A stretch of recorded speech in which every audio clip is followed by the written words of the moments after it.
Hello friend, स्वागत है आपके अपने चैनल स्टैंड बीपीएससी में। दोस्तों, आज हम लोग प्रकाश से रिलेटेड चैप्टर करेंगे। प्रकाश से रिलेटेड सिर्फ 9वीं 8वीं 9वीं 10वीं 11वीं 12th वाली नहीं। प्रकाश एक ऐसा चैप्टर है जहाँ से यहाँ से भारत के जितने भी कॉम्पिटिटिव लेवल के एग्ज़ाम हैं उसमें पूछे जाते हैं। ठीक है, तो ये आज हम क्लियर करवा देंगे, एक भी प्रश्न नहीं छूटेगा। चलिए आपको दिखाते हैं, देख लीजिए। इसके बाद इसका ऑब्जेक्टिव भी है। ठीक, देख लीजिए, इसका ऑब्जेक्टिव भी है। सब लेवल का क्वेश्चन है दोस्तों। क्या है? लेवल का क्वेश्चन। ये सब आपको हम करवा देते हैं। सारा खतरनाक खतरनाक क्वेश्चन है। वीडियो को अंत तक बने रहिएगा, सब हम क्लियर करवा देंगे, एक भी प्रश्न नहीं छूटेगा। प्रकाश से जितने भी प्रश्न बनेंगे सारा आज आपका क्लियर हो जाएगा। प्रकाश से जितने बनेंगे आज आपका सब क्लियर हो जाएगा। तो चलिए, अभी तक आपने वीडियो को लाइक नहीं किया तो लाइक कर दीजिए, कमेंट कर सकते हैं, और अच्छा लगेगा तो दोस्तों के पास शेयर कर सकते हैं। तो चलिए आज का सेशन हम लोग फिर से शुरू करते हैं।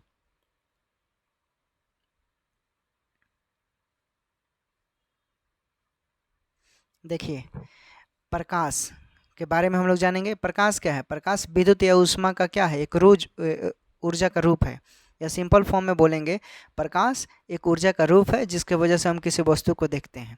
ठीक, यह ऊर्जा का ही रूप है जो विकिरण ऊर्जा के रूप में क्या होता है? गतिमान होता है, फोटोन के फॉर्म में। यानी प्रकाश अपने आप में क्या होता है? अदृश्य होता है। प्रकाश को आप देख नहीं सकते हैं, लेकिन जब दिखाई देगा तो पूरा अंजोरा हो जाएगा। किंतु उन वस्तुओं को क्या करता है? दृश्यमान बनाता है। यानी प्रकाश की सहायता से आप किसी दूसरे वस्तु को क्या करते हैं? देखते हैं। प्रकाश एक सीधी रेखा में संचरित होता है, यानी कहने का मतलब है प्रकाश सीधी रेखा में गमन करता है। प्रकाश हमेशा सीधी रेखा में गमन करेगा।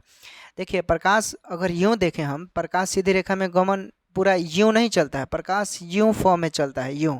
ठीक ना, जिसे ये जो है ये फोटोन का रूप होता है। तो समझ गए? यानी सीधी रेखा में गमन करता है। बोल सकते हैं प्रकाश तरंगे निर्वात से होकर गुजर सकती है, किंतु ध्वनि तरंगे ऐसा नहीं कर सकती है। हमको पता है कि हम बोलते हैं तो बोलने के लिए एक माध्यम की ज़रूरत होती है, लेकिन प्रकाश को किसी भी मीडियम की ज़रूरत नहीं है, किसी भी माध्यम को वैसे ही गमन कर सकता है। इसलिए हम बोल सकते हैं कि प्रकाश तरंगे निर्वात से होकर गुजर सकती है। प्रकाश की द्वैत प्रकृति के बारे में जानिए। देखिए, वास्तव में प्रकाश द्वैत प्रकृति वाला ही होता है। इसके दो रूप होते हैं, एक तरंग प्रकृति और एक कण प्रकृति। तो देख लेते हैं बारी बारी से इसको। देखिए, स्पष्ट है कि प्रकाश दोहरी विशेषता रखता है। कभी कभी यह कणों के रूप में और कभी कभी तरंगों के रूप में व्यवहार करता है। यानी प्रकाश तरंगे अनुप्रस्थ तरंगे होती है, जबकि ध्वनि तरंगे क्या होती है? अनुदैर्घ्य तरंगे होती है। क्लियर हुआ? यहाँ से VVI है ये। यहाँ से प्रश्न पूछे जाते हैं, दरोगा हो, बिहार पुलिस हो, या SSC हो, रेलवे हो, या भारत के जितने स्टेट पीसीएस हैं वहाँ से। ये बहुत इंपॉर्टेंट है। देखिए, साइंस है, और साइंस प्रकाश का परिवर्तन है, तो ऐसा थोड़े है कि बिहार पुलिस में अलग पढ़ना पड़ेगा, दरोगा में अलग पढ़ना पड़ेगा, बीपीएससी में अलग पढ़ना पड़ेगा, रेलवे में अलग पढ़ना पड़ेगा, SSC में अलग। ऐसा नहीं है, सभी के लिए सिलेबस और जो प्रकाश है प्रकाश ही रहेगा। तो प्रकाश तरंगे अनुप्रस्थ होती है। प्रकाश तरंगे कैसी होती है? अनुप्रस्थ होती है, जबकि ध्वनि तरंगे अनुदैर्घ्य होती है। क्लियर हुआ? आगे देखिए, माध्यम में देखते हैं प्रकाश की चाल क्या है। देखिए, निर्वात में प्रकाश की चाल 3 लाख किलोमीटर पर सेकेंड होता है। सॉरी, मीटर पर सेकेंड बोलिएगा। प्रकाश की जो निर्वात में चाल होती है वो 3 लाख मीटर पर सेकेंड होती है। और जल में प्रकाश की चाल कितना होती है? 2,25,000 मीटर पर सेकेंड होती है। जल में प्रकाश की चाल कितनी होती है? 2,25,000 मीटर पर सेकेंड बोलिएगा। कांच में पूछेगा तो कांच में 2 लाख मीटर पर सेकेंड हो जाएगा। हीरा में प्रकाश की चाल पूछेगा तो 1,24,000 मीटर पर सेकेंड। ठीक, क्लियर हुआ? आगे देखिए, स्पष्ट भिन्न। देखिए, आप बोल सकते हैं कि भिन्न भिन्न माध्यमों में इससे क्या पता चल रहा है कि प्रकाश की चाल भिन्न भिन्न होती है। यानी भिन्न भिन्न माध्यम में प्रकाश की चाल अलग अलग है। आप देख सकते हैं ऊपर के जो डाटा था उससे देखकर हमको पता चल गया। प्रकाश की चाल सबसे अधिक कहाँ होती है? निर्वात में। कितनी? 3 लाख मीटर पर सेकेंड होती है। जिस माध्यम का अपवर्तनांक अधिक होगा उसमें प्रकाश की चाल उतना ही कम होगा। जिस माध्यम में प्रकाश की चाल जितना अधिक होगा उसमें प्रकाश की चाल क्या होगा? उतना ही कम होगा दोस्तों। ठीक, यदि किसी माध्यम का अपवर्तनांक म्यू है और उस माध्यम में प्रकाश की चाल यू हो तथा निर्वात में प्रकाश की चाल सी, यानी हमेशा ये फिक्स रहेगा, तो उसको हम कैसे लिखेंगे? तो उसको आप लोग ऐसे लिख सकते हैं, U बराबर C बाई म्यू। सी हमारा क्या होगा, कांस्टेंट रहेगा। प्रकाश की चाल जो है कितना, 3 लाख मीटर पर सेकेंड। तो निर्वात में प्रकाश का वेग और माध्यम में प्रकाश का वेग का अनुपात क्या हो जाएगा, उसका अपवर्तनांक हो जाएगा। तो बोलेंगे प्रकाश का वेग और माध्यम में प्रकाश के वेग का अनुपात, ये माध्यम का क्या होता है, अपवर्तनांक होता है, याद रखिएगा। पानी का अपवर्तनांक पूछेगा 1.33 और कांच का अपवर्तनांक पूछेगा तो 1.50 होता है, 1.5। पानी का अपवर्तनांक 1.3 होता है, पानी का अपवर्तनांक 1.3 और कांच का अपवर्तनांक 1.5 होता है। अपवर्तनांक को समांतर ग्रीक अक्षर म्यू से प्रदर्शित किया जाता है। चूँकि प्रकाश का वेग निर्वात में अधिकतम होता है, चूँकि प्रकाश का वेग क्या होता है, वेग निर्वात में अधिकतम होता है, अतः किसी माध्यम का निर्वात सापेक्ष अपवर्तनांक सदैव 1 से क्या होगा, अधिक होगा।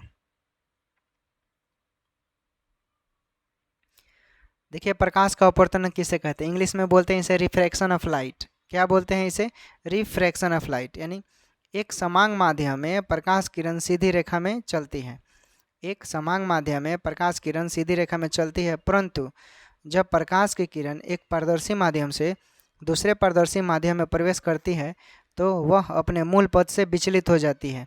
इस घटना को प्रकाश का क्या कहते हैं, अपवर्तन कहते हैं।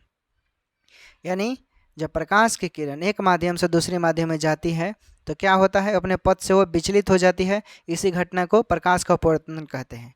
फिर से समझिए, जब प्रकाश की किरण एक माध्यम से दूसरे माध्यम में जाती है तो अपने माध्यम में जाते समय वो अपने पथ से क्या होती है, विचलित हो जाती है, अपने रास्ते से मुड़ जाती है। इस घटना को अपवर्तनांक कहते हैं, सॉरी अपवर्तन बोलिएगा, ठीक, जिसे इंग्लिश में रिफ्रैक्शन ऑफ लाइट बोलते हैं। पहले माध्यम में चलने वाली किरणें को आपतित किरण, आने वाली किरण को आपतित किरण, जाने वाली किरण को परिवर्तित किरण कहते हैं, याद रखिएगा ऐसे। और दूसरे माध्यम में जो चली जाती है उसे क्या कहते हैं, अपवर्तित, यानी क्या हो गई, बदल गई। देखिए आपतित किरण दो माध्यमों के तलों को पृथक करने वाला तल होता है, जिस बिंदु पर वह स्पर्श करती है उसे क्या कहते हैं, आपतन बिंदु। देखिए हम आपको ग्राफ के माध्यम से समझा देते हैं, ठीक। देखिए ये जो सामने होगा सीधी रेखा जो होती है इसे अभिलंब बोलते हैं, ठीक। आने वाली किरण को आपतित किरण, जाने वाली किरण को इसे परिवर्तित कहेंगे, परिवर्तित किरण, और ये अपने पथ से विचलित हो जाती है, इसे अपवर्तित किरण कहते हैं, ठीक है। ये विरल माध्यम है, ठीक। यहाँ से जो प्रकाश की किरण, ये जो लाइन है, लाइन के यहाँ पर जो प्रकाश आ रही है यहाँ तक, ये विरल माध्यम, और लाइन के नीचे जो है ये क्या है, सब सघन माध्यम है। तो ऐसे भी आप क्लियर कीजिएगा। तो देख लीजिए, आप अभिलंब और आपतित किरण के बीच में जो कोण बनता है उसे आपतन कोण कहते हैं। ये सब है, इसमें कुछ खास नहीं है, लेकिन प्रश्न बनते हैं, प्रयोगों द्वारा प्रयोग कर लीजिएगा। खैर ये यहाँ से प्रश्न नहीं बनेगा, जो इम्पोर्टेंट होगा वो हम लोग देखेंगे। अपवर्तन की क्रिया में प्रकाश की चाल, तरंगदैर्घ्य तथा तीव्रता बदल जाती है, जबकि प्रकाश की आवृत्ति वही रहती है। ये इंपॉर्टेंट है। ये प्रश्न रेलवे एनटीपीसी ग्रुप डी में बहुत बार पूछा गया, एसएससी हुआ, यहाँ से प्रश्न पूछा गया, आप क्लियर कर लीजिएगा। अपवर्तन की क्रिया में क्या होता है पूछेगा तो बोलिएगा, अपवर्तन की क्रिया में प्रकाश की चाल, तरंगदैर्घ्य और तीव्रता बदल जाती है, जबकि आवृत्ति नहीं बदलती है, वही रहती है। अपवर्तन के कारण कुछ देखिए एग्जाम्पल यहाँ, ये बहुत इंपॉर्टेंट है, वेरी वेरी इंपॉर्टेंट है, बहुत बार प्रश्न पूछा गया है बीपीएससी दरोगा में। यदि जल में डूबी हुई छड़ को बाहर से देखा जाए तो वह छोटी और सतह से मुड़ी हुई प्रतीत होती है, अपवर्तन की घटना है। पूछेगा कौन सी घटना है तो बोलिएगा अपवर्तन। उसके बाद पानी से भरे बर्तन में पारदर्शिका अपने तल से ऊपर उठा हुआ प्रतीत होता है, क्यों, तो ये भी क्या है, अपवर्तन की क्रिया है। तारों का टिमटिमाना क्या है, अपवर्तन की क्रिया, समझ गए। तो ये सब इंपॉर्टेंट है, ये बहुत इंपॉर्टेंट है, बहुत बार पूछा गया है प्रश्न। आगे देखिए, प्रिज्म द्वारा अपवर्तन। देखिए जब प्रकाश की किरण को प्रिज्म से टकराते हैं तो क्या होता है, वो विभिन्न माध्यमों में क्या होती है, फैल जाता है, ठीक ना। प्रिज्म का परिभाषा पूछेगा तो बोलिएगा, प्रिज्म एक ऐसा समान पारदर्शी माध्यम होता है जो किसी कोण पर झुके हुए दो समतल पृष्ठों से घिरा होता है, ठीक ना, और एक कांच का बना होता है। अब चलिए वर्ण विक्षेपण देख लेते हैं, इसको हम आपको अच्छा से समझाएंगे। वर्ण विक्षेपण, सूर्य का पहले समझ लीजिए, उसके बाद हम आपको अच्छा से समझा देंगे। सूर्य का श्वेत प्रकाश 7 विभिन्न रंगों का क्या होता है, मिश्रण होता है। ये 7 रंगे बैगनी, जामुनी, नीला, हरा, पीला, नारंगी एवं लाल होता है, ठीक। जब सूर्य का देखिए तो इसे याद करने का, 7 रंग कैसे, बैजनी, आह, पीना, लाल, लिख देते हैं, बैजनी, आह, पीना, ला, याद रखने का ट्रिक है, ठीक। बै से बैगनी, ज से जामनी, बैजनी, न से नीला, ह से हारा, पीना ला, पी से पीला, अना से नारंगी एवं ला मतलब लाल। ठीक, तो बैजनी, आह, पीना, ला 7 रंगों को याद रख सकते हैं। जब सूर्य का श्वेत प्रकाश किसी प्रिज्म से होकर गुजरता है तो यह अपवर्तन के बाद प्रिज्म के आधार की ओर झुकने के साथ साथ प्रकाश की अभी वर्णों में विभाजित हो जाता है। इस प्रक्रिया को प्रकाश का वर्ण विक्षेपण कहते हैं। प्रिज्म से निकलते समय हर प्रकाश किरण का मार्ग क्या होता है, अलग अलग होता है, और इस प्रकार वे पृथक और स्पष्ट क्या होता है, दिखाई देता है। ठीक, आगे देखिए, सूर्य के प्रकाश से देखिए, जब सूर्य के प्रकाश की किरण आती है प्रिज्म से टकराती है तो 7 रंगों में बढ़ जाती है। ऐसे सिंपल याद रखिएगा। सूर्य के प्रकाश से प्राप्त रंगों में क्या होता है, बैगनी रंग का आधार जो होता है वो सबसे क्या होता है, नीचे, और लाल रंग का सबसे ऊपर होता है। कहने का मतलब है कि बैगनी रंग का वर्ण विक्षेपण सबसे अधिक होता है। पूछेगा किसका वर्ण विक्षेपण सबसे अधिक होता है, तो बैगनी रंग का वर्ण विक्षेपण सबसे अधिक होता है और लाल रंग का वर्ण विक्षेपण सबसे कम होता है। बैगनी रंग का वर्ण विक्षेपण सबसे ज़्यादा होता है, लाल रंग का वर्ण विक्षेपण सबसे कम होता है। मतलब निर्वात या वायु में विभिन्न रंगों का प्रकाश का वेग एक समान होता है, लेकिन किसी अन्य पदार्थ में क्या होता है, अलग अलग होता है। इसलिए किसी पदार्थ का अपवर्तन विभिन्न रंगों के प्रकाश के लिए भिन्न भिन्न होता है। क्लियर हुआ? जो प्रश्न हो, देखिए अब से वर्ण विक्षेपण किसे कहते हैं, जब प्रकाश की किरण एक प्रिज्म से टकराती है तो विभिन्न रंगों में फैलना, ठीक ना, यही वर्ण विक्षेपण श्वेत प्रकाश कहलाता है। 7 रंगों में बंटना। बैगनी रंग का तरंगदैर्घ्य सबसे कम व आवृत्ति सबसे अधिक होता है। बैगनी रंग का तरंगदैर्घ्य क्या होता है, सबसे कम होता है। बैगनी रंग का तरंगदैर्घ्य क्या होता है, सबसे कम होता है, और आवृत्ति क्या होता है, सबसे अधिक होता है। जबकि लाल रंग का तरंगदैर्घ्य सबसे अधिक तथा आवृत्ति न्यूनतम होती है। ठीक, देख लीजिए, फिगर के द्वारा देख सकते हैं आप। चलिए अब हम लोग प्रश्न, जो परीक्षाओं में प्रश्न पूछे गए हैं वो हम लोग क्लियर कर लेते हैं। निम्न में से किस विकिरण में ऊर्जा प्रति क्वांटम सर्वाधिक होगा? किस में अधिक होगा, तो अधिक होगा 200 से 280 नैनोमीटर में होगा। ठीक, उत्तराखंड में पूछा हुआ 2022 का क्वेश्चन। आगे देखिए, सौर विकिरण निम्न में से किस परास में दिखता है? सौर विकिरण निम्न में से किस परास में दिखता है, तो ये 400 से 700 नैनोमीटर में दिखता है। 2011 का प्रश्न है। अगला प्रश्न, दृश्य प्रकाश का दायरेमान प्रसार होता है कितने से कितने, तो 390 से लेकर 780 नैनोमीटर के बीच, 390 से 780 के बीच। अगला प्रश्न देखिए, अगला प्रश्न है, दृश्य स्पेक्ट्रम के तरंगदैर्घ्य की सीमा क्या है? दृश्य स्पेक्ट्रम के तरंगदैर्घ्य की सीमा क्या है, तो ये है 3900 एंगस्ट्रम से 7600 एंगस्ट्रम। दृश्य स्पेक्ट्रम के तरंगदैर्घ्य की सीमा क्या है, 3900 एंगस्ट्रम से 7600 एंगस्ट्रम के बीच। अगला प्रश्न देखिए, अगला प्रश्न है, मानव आँख दृश्य प्रकाश के जिस तरंगदैर्घ्य के लिए सर्वाधिक सुग्राही होता है उसे क्या कहते हैं? उसे कहते हैं 5500 एंगस्ट्रम। ठीक ना, कितना होता है, 5500 एंगस्ट्रम तक होता है। मानव आँख का दृश्य जो कैपेसिटी होता है वो 5500 एंगस्ट्रम तक होता है। क्लियर हुआ? आगे देखिए, प्रकाश विकिरण की प्रकृति होती है कैसा? प्रकाश विकिरण की प्रकृति कैसा होता है, तो ये होता है तरंग एवं कण दोनों के समान होता है। प्रकाश विकिरण की प्रकृति कैसी होती है, तो तरंग एवं कण दोनों के समान होता है। ठीक ना, आगे देखते हैं। आगे है आपका, प्रकाश सीधी रेखा में चलता प्रतीत होता है। क्यों प्रकाश सीधी रेखा में चलता प्रतीत होता है? क्योंकि प्रकाश का तरंगदैर्घ्य बहुत छोटा होता है। प्रकाश सीधी रेखा में चलता प्रतीत होता है क्योंकि प्रकाश का तरंगदैर्घ्य बहुत छोटा होता है। ठीक ना, अगला प्रश्न है, निम्नलिखित में से किसका वेग अधिकतम होता है? निम्नलिखित में से किसका वेग अधिकतम होता है, तो ये देखिए, इसमें प्रकाश का वेग ही सबसे अधिक होता है, 3 लाख मीटर पर सेकेंड। आगे देख लेते हैं। आगे है प्रश्न आपका, निम्नलिखित में से कौन सा कथन सत्य है? निम्नलिखित में से कौन सा कथन सत्य है? देखिए, तो प्रकाश का वेग अधिकतम होता है, तो बिल्कुल सही है। ध्वनि का वेग सबसे अधिक होता है, नहीं, ये नहीं होगा। आकाशीय पिंडों का वेग सबसे अधिक होता है, तो नहीं, इसमें सबसे ज़्यादा प्रकाश का वेग ही अधिक है। आगे देखते हैं, प्रकाश का शून्य अवकाश में वेग अनुमानतः कितना होता है? प्रकाश का शून्य अवकाश में वेग अनुमानतः कितना होता है? तो ये होता है, अभी बताया मैंने 3 लाख मीटर पर सेकेंड होता है, 3 लाख मीटर प्रकाश वर्ष होता है, ठीक ना, शून्य अवकाश में। अगला प्रश्न देखिए, प्रकाश की गति है, तो प्रकाश की गति कितनी हो जाएगी? 3 लाख मीटर पर सेकेंड हो जाएगा। देखिए ऑप्शन में दिया हुआ है। आगे देखते हैं, आगे है आपका कि प्रकाश का वेग अधिकतम किस में होगा?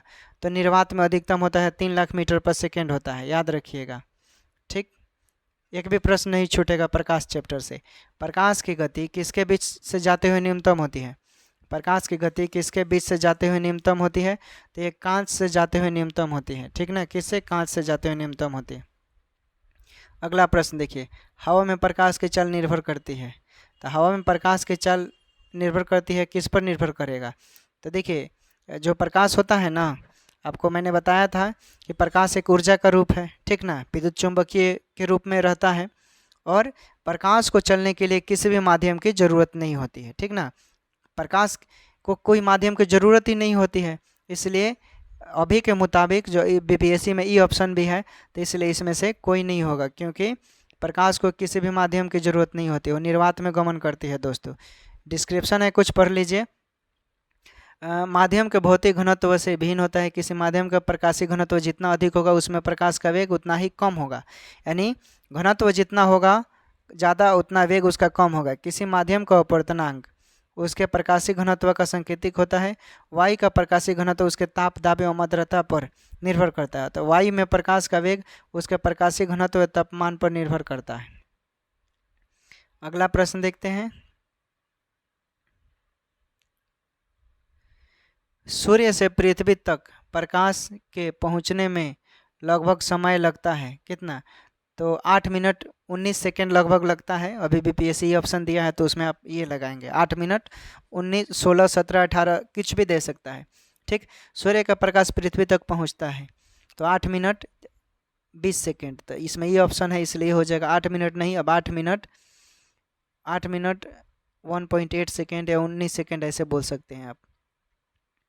अगला प्रश्न है, प्रकाश तरंगों के वायु से कांच में जाने पर जो चर प्रभावित होता है उसे क्या कहते हैं? तो उसे तरंगधर और वेग कहते हैं। प्रकाश तरंगों के वायु से कांच में जाने पर जो चर प्रभावित होता है उसे क्या कहते हैं? तरंगधर और क्या कहते हैं? वेग, ठीक ना। जब कोई प्रकाश तरंग वायु से कांच या माध्यम से दूसरे माध्यम में जाती है तो प्रकाश की आवृत्ति वही रहती है, लेकिन उसका तरंगधर और वेग बदल जाता है। याद रखिएगा, जब प्रकाश की किरण या तरंग वायु से कांच में जाती है या एक माध्यम से दूसरे माध्यम में जाती है तो प्रकाश का आवृत्ति कभी नहीं बदलता है, लेकिन तरंगधर और वेग जो है बदल जाता है। जब प्रकाश एक माध्यम से दूसरे माध्यम में जाता है तो निम्न में से क्या होता है? तो आवृत्ति नहीं बदलता है, लेकिन तरंगधर और वेग जो है बदल जाता है। तो राइट आंसर डी हो जाएगा सही, आवृत्ति नहीं बदलेगा। अगला प्रश्न देखिए, जब प्रकाश एक माध्यम से दूसरे माध्यम में जाता है तो निम्न में से कौन सा घटना नहीं होता है या कौन सा नहीं बदलता है? तो अभी बताया मैंने, आवृत्ति नहीं बदलता है, तरंगधर और वेग बदल जाता है, याद रखिएगा।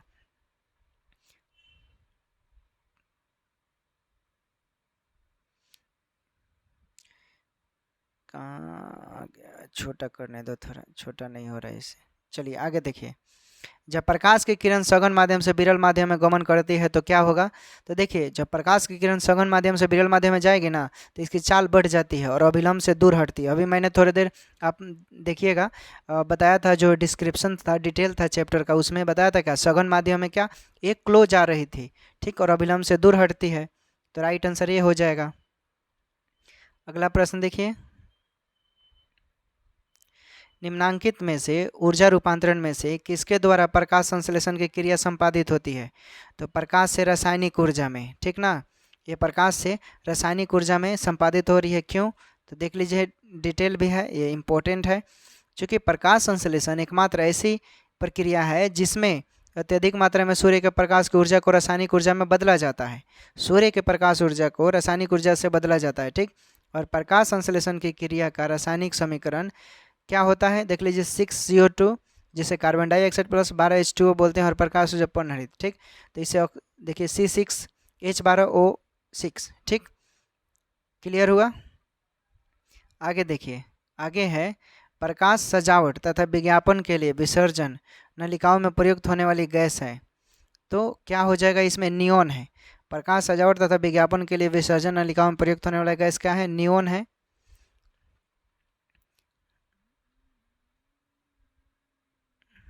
साबुन के पतले झाग में चमकदार रंगों का बनना किस परिघटना का परिणाम है।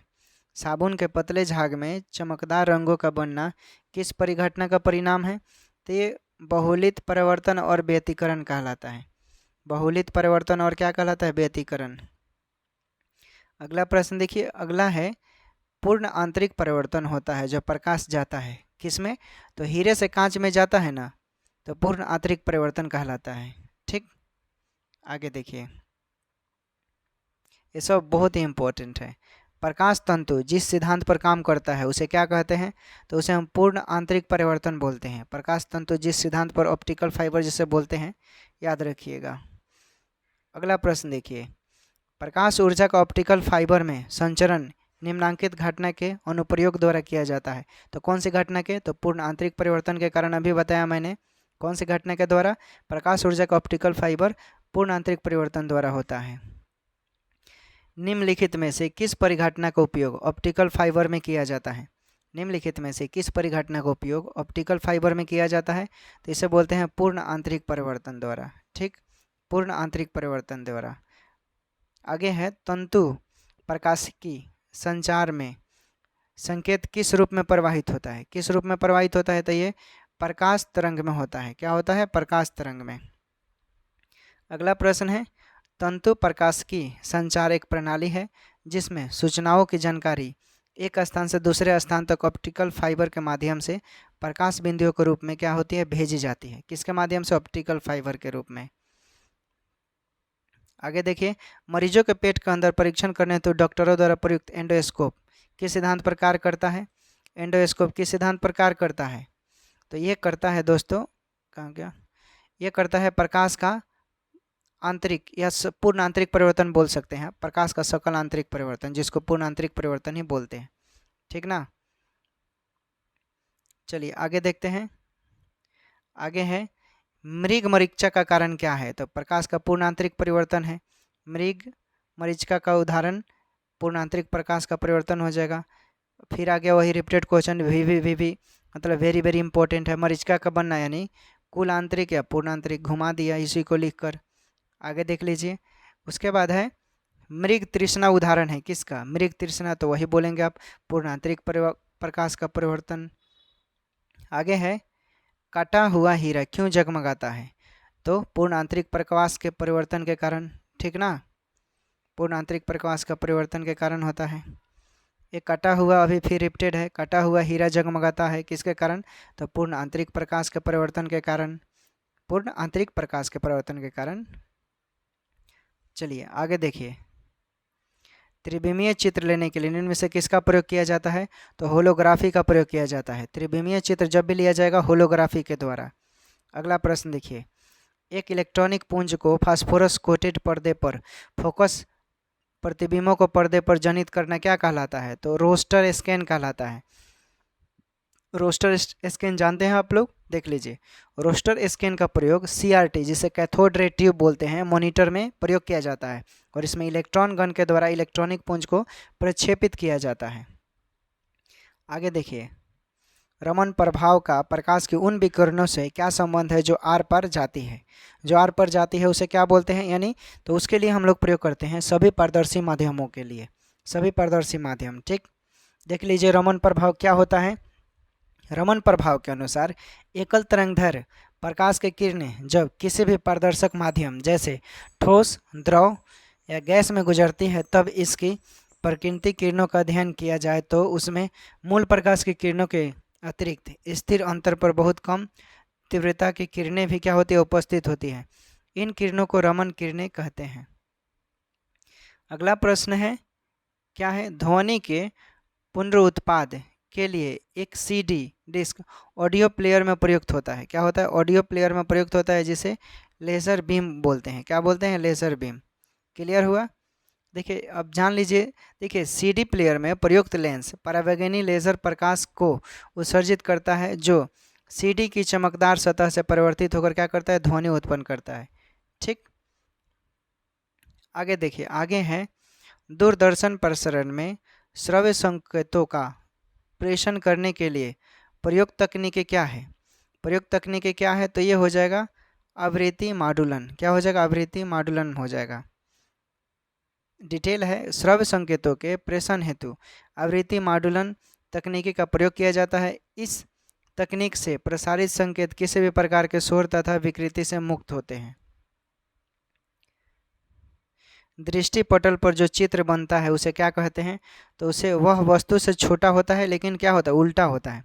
दृष्टि पटल यानी रेटिना जो होता है उस पर जो चित्र बनेगा ना, वो वस्तु से छोटा होगा और कैसा होगा? उल्टा होगा, याद रखिएगा।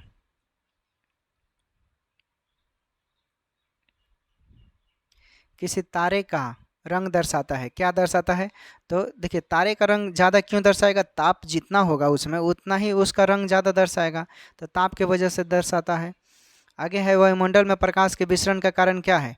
तो धूल कण है, ठीक ना। धूल कण में एब्जॉर्ब हो जाता है, फिर ये क्या होता है? अचानक फैल जाता है, ठीक ना। वर्ण विक्षेपण पर या स्कैटरिंग पर किरण की क्रिया के द्वारा संभव होता है ये।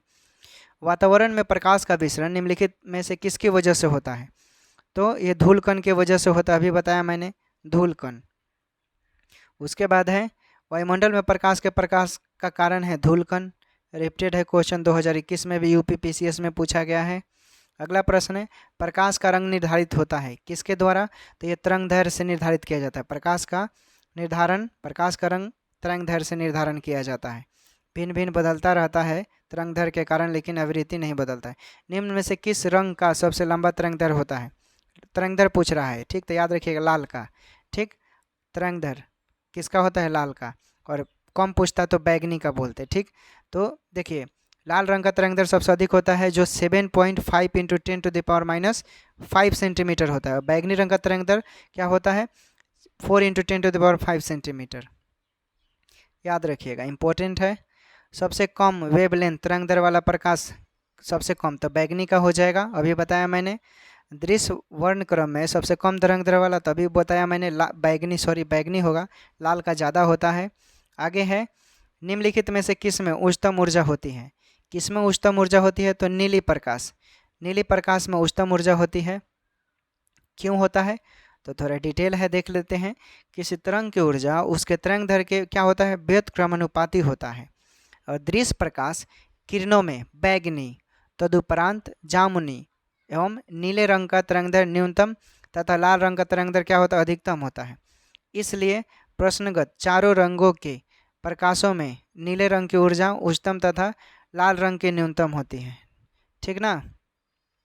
आगे देखिए, आगे है, सफ़ेद प्रकाश में उपस्थित निम्नलिखित रंगों में से कौन सा रंग शीशा के प्रिज्म द्वारा सबसे कम विचलित होता है? तो ये लाल रंग द्वारा क्या होता है? विचलित होता है, लाल रंग द्वारा, ठीक ना। क्यों होता है? देखिए, निर्वात या वायु में आपको पता है कि विभिन्न रंगों का प्रकाश जो होता है उसका वेग क्या होगा? एक समान होगा, प्रकाश का वेग कहीं भी, ठीक ना, कहीं भी नहीं होगा। माफ़ कीजिएगा, निर्वात में प्रकाश का तो सबसे अधिक होता है, वायु में क्या होता है? अलग होता है, कांच में अलग होता है, लेकिन किसी अन्य पदार्थ में क्या होगा? भिन्न भिन्न होगा। वही बात मैंने भी बताया, इसलिए किसी पदार्थ का अपवर्तनांक क्या हो जाएगा?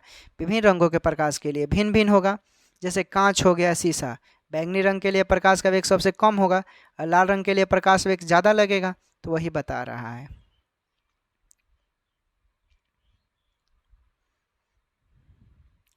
हमें वास्तविक सूर्योदय से कुछ मिनट पूर्व ही सूर्य दिखाई देने लगता है, किस कारण? तो प्रकाश के अपवर्तन के कारण। कलर का बात करेगा तो कहीं भी आँख बंद कर प्रकाश का अपवर्तन बोलिएगा।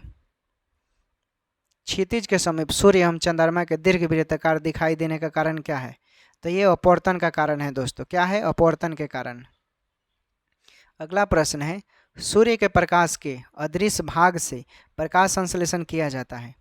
सूर्य के प्रकाश के अदृश्य भाग से प्रकाश संश्लेषण किया जाता है, किसके द्वारा किया जाता है? तो बैक्टीरिया द्वारा किया जाता है। किसके द्वारा? बैक्टीरिया के द्वारा। इंपॉर्टेंट है, थोड़ा डिटेल है, देख लीजिए।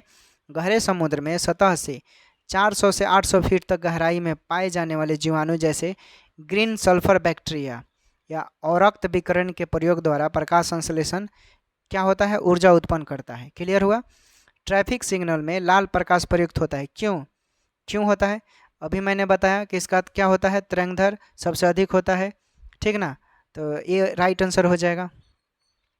अगला प्रश्न देखिए, अगला प्रश्न क्या है, आकाश नीला दिखाई पड़ता है क्यों? नीले प्रकाश का प्रकीर्णन सबसे अधिक होता है। रंग का बात करेगा तो आंख बंद कर प्रकीर्णन, अभी बताया मैंने। चलिए आगे देख लेते हैं। आकाश नीला लगता है क्यों?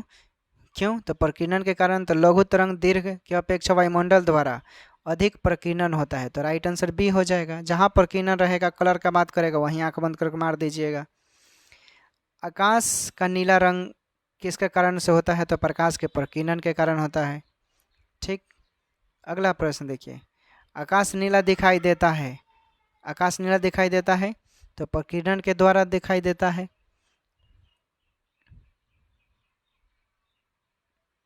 सूर्यास्त तथा सूर्योदय के समय सूर्य के जो कलर लाल होता है वो किसके कारण? तो प्रकाश के प्रकीर्णन के कारण होता है। कितना इम्पोर्टेंट है। अस्त होते समय सूर्य लाल दिखाई देता है, प्रकीर्णन के कारण, ठीक ना। किसके कारण? प्रकीर्णन के कारण। अंतरिक्ष यात्री को आकाश रंग दिखाई देता, कैसा दिखाई देता है? अंतरिक्ष से अगर आप तो काला दिखाई देगा, ठीक ना। अंतरिक्ष से आकाश का रंग देखेंगे तो कैसा दिखाई देगा? काला दिखाई देगा, अभी बताया मैंने। थोड़ा पढ़ लेते हैं, डिटेल दिया है। सूर्य का श्वेत प्रकाश 7 रंगों का मिश्रण होता है जो इस प्रकार है, बैजनी, आह, पीना, ला, ठीक। ये ट्रिक है। और बैगनी प्रकाश का तरंगदैर्घ्य सबसे कम होता है, बैगनी प्रकाश का तरंगदैर्घ्य सबसे कम होता है, जबकि लाल प्रकाश का तरंगदैर्घ्य सबसे अधिक होता है। जब सूर्य का प्रकाश पृथ्वी के वायुमंडल में प्रवेश करता है तो वह पृथ्वी के वायुमंडल में स्थित गैस के अणुओं, धूल कणों, पराग कणों आदि से टकराता है। जब प्रकाश किसी कण से टकराता है तो या तो वह उस कण के आर पर निकल जाता है अथवा उसके द्वारा परिवर्तित या छितरा दिया जाता है। सूर्य के प्रकाश का लाल अंश तो बिना अधिक क्या होता है, प्रकीर्णन हुए पृथ्वी पर पहुंच जाता है, पर बैगनी, जामुनी और नीला प्रकाश हवा में मौजूद अणुओं प्रकीर्तित होते हुए पहुंचता है, ठीक। उसके बाद देखिए, जब अधिक ऊंचाई पर वायुयान से प्रकाश को देखा जाता है तो वह दिखाता है, कैसा दिखता है? तो आपको भी पता है, काला। अभी मैंने बताया रिपीटेड प्रश्न है, 2 बार पूछा गया है, बीपीएससी में बहुत बार पूछा गया है, 2 बार ही क्यों, ठीक है। समुद्र नीला प्रतीत होता है, अभी बताया किसके कारण? प्रकीर्णन के कारण, बी राइट आंसर। जहाँ प्रकीर्णन मिलेगा वहाँ मार देना है प्रकीर्णन, कलर का बात करेगा तो। अगला प्रश्न है, हमें हरी घास का रंग हरा दिखाई देता है क्यों? तो ये भी प्रकीर्णन के कारण हो जाएगा। देखिए कहीं प्रकीर्णन दिखाई दे रहा है, यह हरे रंग का प्रकाश हमारी आंखों में क्या होता है? परिवर्तित होता है, इसलिए राइट आंसर ये हो जाएगा, ठीक। उसके बाद है, प्रासरी विश्व की संकल्पना आधारित है कौन से नियम पर? तो डॉपलर प्रभाव पर प्रसारी विश्व की संकल्पना क्या है? आधारित है दोस्तों, ठीक ना। आगे देखिए, किसी उत्तल दर्पण द्वारा अनंत तथा दर्पण के ध्रुव P के बीच रखे बीम के प्रतिबिंब की प्रकृति कैसी होगी? तो ये आभासी तथा क्या होता है? सीधा होता है, ठीक ना। आभासी और क्या होता है? सीधा होता है। अगला प्रश्न, कार में पीछे के यातायात के दृश्य अवलोकन के लिए किस प्रकार के शीशे का प्रयोग किया जाता है? तो ये उत्तल दर्पण का प्रयोग किया जाता है, ठीक। उत्तल दर्पण का प्रयोग किया जाता है। अगला प्रश्न है, कार के पीछे आने वाले यातायात को देखने के लिए निम्नलिखित प्रकार के दर्पणों में से किसका उपयोग होता है? किसका? तो ये होता है उत्तल दर्पण का उपयोग किया जाता है। किसका? उत्तल दर्पण का। अगला प्रश्न है, वाहनों में पृष्ठ दृष्टि दर्पण के रूप में किस दर्पण का प्रयोग में लाया जाता है? तो ये उत्तल दर्पण के प्रयोग में लाया जाता है, उत्तल दर्पण के। अगला प्रश्न है, दाढ़ी बनाने के लिए काम में क्या लेते हैं? तो ये अवतल दर्पण को हम लाते हैं, दाढ़ी जो बनाते हैं ना उसमें अवतल दर्पण का प्रयोग किया जाता है। उसके बाद है, धूप से बचने के लिए छाते में रंग संयोजन निम्न में से कौन सा सबसे उचित है? तो ऊपर उजला नीचे काला सही होगा दोस्तों, क्योंकि वाइट रिफ्लेक्ट कर देता है, काला एब्जॉर्ब कर लेता है, इसलिए। अगला प्रश्न है, खगोलीय दूरदर्शी से बना प्रतिबिंब कैसा होता है? तो काल्पनिक और बड़ा होता है। खगोलीय दूरदर्शी से जो प्रतिबिंब बनता है वो काल्पनिक होगा और बड़ा। काल्पनिक मतलब समझते हैं ना, काल्पनिक जो वास्तविक नहीं होता है। जब दो समानांतर समतल दर्पण के बीच कोई वस्तु रख दी जाती है तो बनने वाली प्रतिबिंब की संख्या कैसी होगी? तो ये अनंत होगा दोस्तों। जब दो समानांतर समतल दर्पणों के बीच कोई वस्तु रख दी जाती है तो बनने वाली प्रतिबिंब क्या होगी? अनंत होगा। ठीक, अनंत होगा। यहाँ से प्रश्न पूछा गया था रेलवे में, चलिए, और एसएससी में ये प्रश्न पूछा गया था, यही सेम टू सेम बता देते हैं आपको। दो समानांतर समतल दर्पणों के बीच यदि कोई वस्तु रख दी जाए तो बनने वाले प्रतिबिंब की संख्या अनंत होती है। क्यों? क्योंकि प्रत्येक प्रतिबिंब क्या होता है? परिवर्तित होकर क्या एक नया प्रतिबिंब बनाता है, और इस तरह यह क्रम क्या होता है? चलता रहता है। और जब दो समतल दर्पण के बीच थीटा कोण पर क्या झुकता है तो उनके द्वारा उनके बीच की जो रखी हुई वस्तु होगी वो प्रतिबिंबों की संख्या कैसी होगी? तो 360/θ-1 होगा। ठीक, अगला प्रश्न देखिए। अगला प्रश्न है, प्रकाश के एक बिंदु स्रोत को दो समानांतर समतल दर्पणों के मध्य रखने पर कितने प्रतिबिंब बनेंगे? तो अनंत बनेगा दोस्तों। ठीक ना, याद रखिएगा, अनंत बनेगा, इसे काउंट नहीं किया जा सकता। जब किसी दर्पण को थीटा कोण से, रेलवे, एनटीपीसी, एसएससी में बहुत बार ऐसे प्रश्न पूछा जाता है, कोण से घूर्णित किया जाए तो परिवर्तित किरण का घूर्णन कैसा होगा? कैसा होगा? तो ये 2θ होगा। क्यों होगा? तो डिटेल में है, आपको दिखा देते हैं। जब दर्पण पर आपतित प्रकाश की किरण दिशा परिवर्तित नहीं होती है तो परिवर्तित किरण का घूर्णन कोण दर्पण को घूर्णित कोण से क्या हो जाता है? दुगना हो जाता है, इसलिए 2θ होगा। क्लियर हुआ? प्रकाश में 7 रंग होते हैं। प्रकाश में 7 रंग होते हैं। रंगों को अलग करने का क्या तरीका है? प्रकाश में 7 रंग होते हैं, ठीक, और रंगों को अलग करने का तरीका कैसा होगा? तो देखिए, एक प्रिज्म से रंगों को गुजारा जाता है तो ये अलग अलग भागों में क्या होता है? बढ़ जाता है। समझ गए? उसके बाद है, इंद्रधनुष के रंगों का सही क्रम क्या होगा? बैजनी, यहाँ पीनाला, तो आरजीबी बोल सकते हैं। ठीक ना, नीला, हरा, पीला। ठीक ना, इंद्रधनुष के रंगों का सही क्रम नीला, हरा, पीला होगा। ठीक, याद रखिएगा। बैजनी, यहाँ पीनाला होता है। ये क्रम दिया है, वो ट्रिक जो मैंने बताया था उसके सहायता से आप याद कर सकते हैं। प्रकाश का वर्ण विक्षेपण संभव किस में होता है? तो प्रिज्म द्वारा। प्रिज्म द्वारा ये 7 रंगों में बढ़ जाता है दोस्तों। अगला प्रश्न देखिए। अधोलिखित में से कौन सा रंग इंद्रधनुष के बीच दिखाई देता है? तो लाल, आरजीबी होता है। ग्रीन होगा, हरा, आरजीबी, ये ट्रिक है, आरजीबी। ठीक ना, तो ग्रीन है बीच में तो हरा हो जाएगा। ठीक है, अगला प्रश्न है। अगला प्रश्न है, इंद्रधनुष के दोनों सीमांत वर्णपट होते हैं, कैसा होता है? तो बैगनी और लाल होता है। ठीक ना, क्या होता है? बैगनी और लाल होता है दोस्तों। अगला प्रश्न देखिए। अगला प्रश्न है आपका, दोपहर के 12 बजे किस दिशा में इंद्रधनुष दिखाई देता है? किस दिशा में? तो यह आप नहीं देख सकते, दोपहर में तो हमारे सर पे होता है तो आप देख लेंगे, नहीं दिखाई देगा। तो याद रखिएगा, ये प्रश्न हमसे एगो लड़का पूछा था कंफ्यूज करने के लिए क्लास में। दोपहर के 12 बजे से सूर्य सीधे सर के ऊपर होता है, इसलिए प्रकाश का अपवर्तन जो वर्षा की बूंदे होगी वो नहीं बन पाएगा और इंद्रधनुष हमें नहीं दिखाई पड़ेगा। इंद्रधनुष हमेशा सूर्य के दिशा के विपरीत दिशा में दिखाई देता है, याद रखिएगा। इंद्रधनुष जब भी बनेगा सूर्य के विपरीत दिशा में बनेगा, और जब सूर्य पूरब में होता है अर्थात सूर्य क्या होगा? सुबह के समय, तब इंद्रधनुष पश्चिम दिशा में दिखाई देगा, और जब सूर्य पश्चिम में होगा तो क्या होगा? इंद्रधनुष पूरब में दिखाई देगा। आगे है, जल के अंदर वायु का बुलबुला व्यवहार करता है, तो अपसारी लेंस जैसा व्यवहार करता है। जल के अंदर जो वायु का बुलबुला होता है वो अपसारी लेंस के जैसा क्या करता है? प्रतीत होता है। अगला प्रश्न है, क्या है? किसी व्यक्ति का पूरा प्रतिबिंब देखने के लिए एक समतल दर्पण की न्यूनतम ऊंचाई कितनी होनी चाहिए? तो व्यक्ति की ऊंचाई के आधी होनी चाहिए। ठीक ना, व्यक्ति की ऊंचाई की अधिक होनी चाहिए। क्या है प्रश्न? किसी व्यक्ति का पूरा प्रतिबिंब देखने के लिए व्यक्ति की ऊंचाई का आधा होना चाहिए। सही बात है भाई, देख लीजिए प्रैक्टिकल करके। दूरदृष्टि दोष निवारण के लिए काम में लाते हैं क्या? दूरदृष्टि दोष निवारण के लिए काम में लाते हैं, क्या लाते हैं? तो उत्तल लेंस लाते हैं। दूरदृष्टि दोष निवारण के लिए उत्तल लेंस का प्रयोग किया जाता है। समझ गए?